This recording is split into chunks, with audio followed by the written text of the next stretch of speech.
Qui a dit que le Congo a été vendu aux Rwandais? Le droit international prévoit-il des mécanismes de vente d'un État à un autre ou à des tierces? Qui en aurait le droit dans ce cas? Le chef de l'État? Le gouvernement? Le Parlement ou le peuple? Rien qu'à y penser, le cerveau se constipe rapidement du fait de l'absurdité de la question. On ne devrait donc pas y prêter attention. Mais face à des records d'audience que la rumeur irrelative gagne chaque jour qui passe sur les réseaux sociaux et dans la société congolaise, une mise au point des professionnels de l'information s'impose. D'abord, dans le cadre de la diversification de son économie, le Congo a opté pour la redynamisation de la coopération et multi- et bilatérale. Ensuite, le pays s'ouvre aux capitaux d'investisseurs étrangers, choisit ses partenaires économiques parmi les plus dynamiques, comme la Chine ou le Rwanda, pour ne citer que cela, puis vint le fameux accord avec le Rwanda qui a été diversement interprété.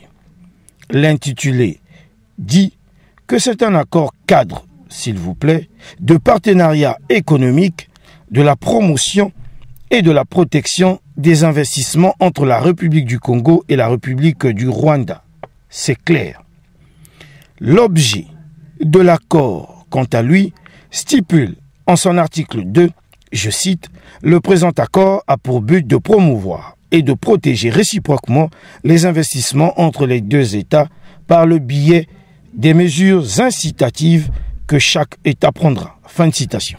Des domaines de compétence de l'accord, encore appelés secteurs privilégiés, en son article 3, concernent l'agriculture au sens large, le développement industriel, le développement du tourisme et des loisirs, de l'économie numérique et des zones économiques spéciales, la promotion de l'immobilier, l'exportation et l'exploitation minière, les infrastructures des transports, la protection de l'environnement et la lutte contre le changement climatique ainsi que le renforcement des capacités en planification stratégique et en production statistique.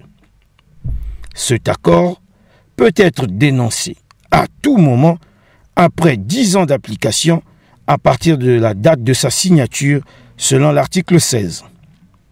En son article 14, l'accord prévoit le règlement des différends sous l'arbitrage si ce n'est à l'amiable.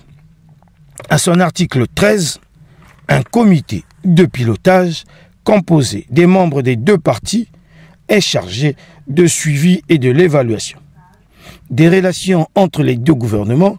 L'article 11 prévoit l'application des dispositions de l'accord indépendamment du fait qu'il existe ou non des relations diplomatiques ou consulaires entre les parties contractantes.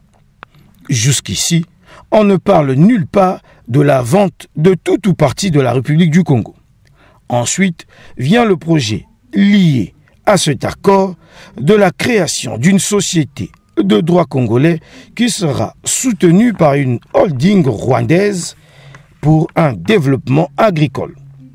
Pour ce faire, 12 000 hectares seulement de terres arables sur les 3 millions que possède le Congo ont été affectés au projet pour une durée de 25 ans.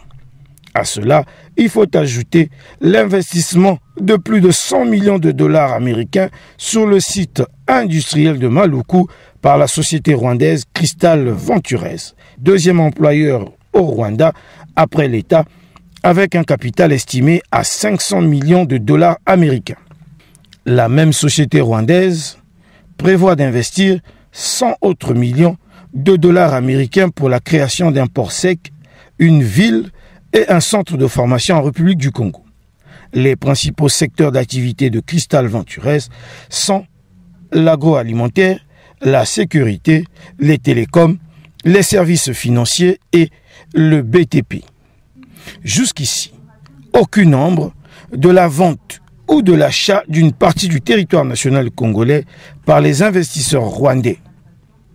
Malgré cela, il y a tout de même une certaine idée qui émerge parmi les détracteurs de la coopération Congo-Rwanda, comme quoi la multiplicité de la communauté rwandaise au Congo à l'image du peuple d'Israël en esclavage en Égypte à l'époque de Moïse, permettra aux Rwandais de dominer et posséder le Congo tôt ou tard.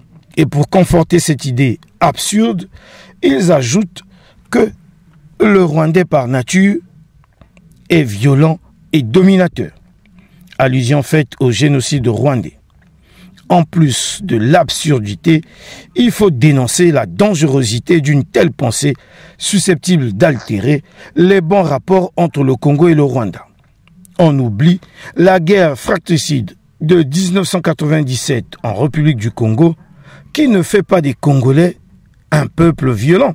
C'est avec ces mêmes penchants qui trahissent le repli identitaire dans sa plus virulente expression que l'on nous a inventé un, entre guillemets, génocide des Laris ici au Congo. Après avoir dit tout cela, où avons-nous décelé la moindre intention de vendre le pays dans l'accord cadre économique entre le Congo et le Rwanda, si ce n'est dans la tête de ceux qui l'ont imaginé? Qui vivra, verra.